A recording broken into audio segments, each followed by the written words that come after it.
Assalamu alaikum wa rahmatullahi wa barakatuh. Hello everyone, it's Zainab. Welcome back to my reading of Lantern of the Path by Imam As-Sadiq alayhi salam, our sixth Imam. This book is a compilation of different wisdoms and teachings that are attributed to the Imam. And there's 100 chapters. They're very short. Each chapter is dedicated to a specific teaching regarding a specific subject.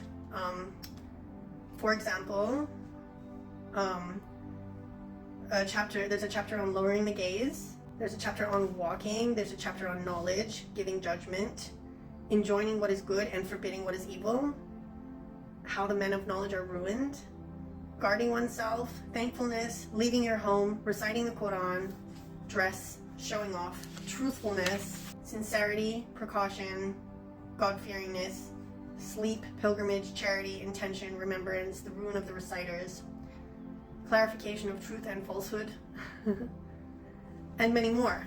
100 of them, 100 different subjects, and it's beautifully written. Such beautiful, eloquent language in which it is written, and I'm sure a lot of it gets lost in translation after being translated to English from Arabic, I'm sure.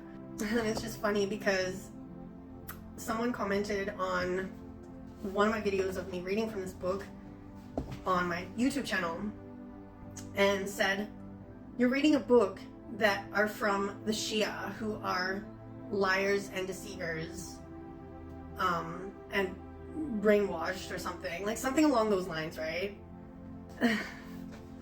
So they make a judgment right away because this book was written by one of the Shia Imams, the sixth descendant from the Prophet, peace be upon him and his family. Literally the Prophet's great-grandson, or great-great-grandson, something like that.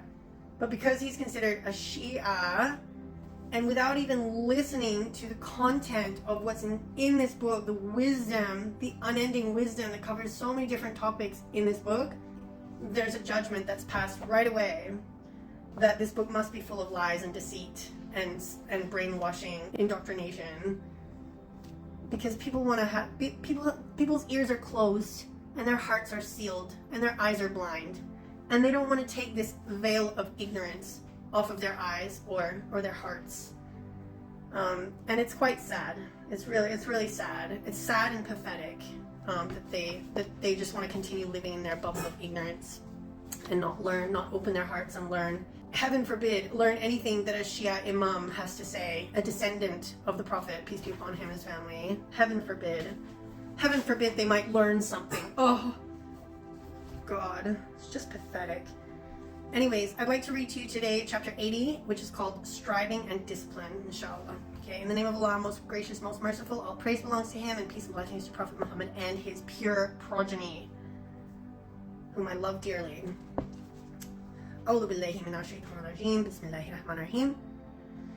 Bliss belongs to the bondsman who strives for Allah against his own nature and passions.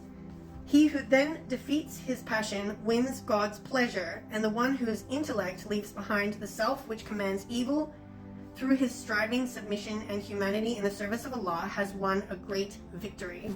There is no veil between the bondsman and Allah which is darker or more desolate than that of self and passion. There is no better weapon to fight and destroy them than total need of Allah, glory be to him, or fear, hunger, or thirst in the day and wakefulness at night.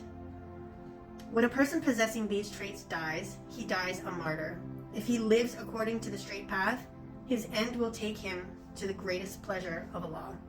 Allah subhanahu wa ta'ala said in the Holy Quran, "And as for those who strive hard for us, we will most certainly guide them in our ways, and Allah is most surely with the doers of good." He said this in chapter 29, ayah number 69. When you see someone striving harder than you, upbraid yourself and reproach yourself in order to encourage yourself to do more. Put a halter of command and rein of prohibition on the self, and carry on as you were a trainer who does not let his mount take a step unless it is completely correct. A horse trainer, I'm guessing. The Messenger of Allah, sallallahu alaihi wasallam, used to pray until his feet were swollen. He would say, "How can I not be a grateful slave? The Prophet wanted to make his community consider this so that they would not neglect striving, toil, and discipline in any state. If you were to experience the sweetness of worshipping Allah, to see its blessing and be illuminated by its light, you would not be patient without it for a single hour, even if you were to be cut into pieces.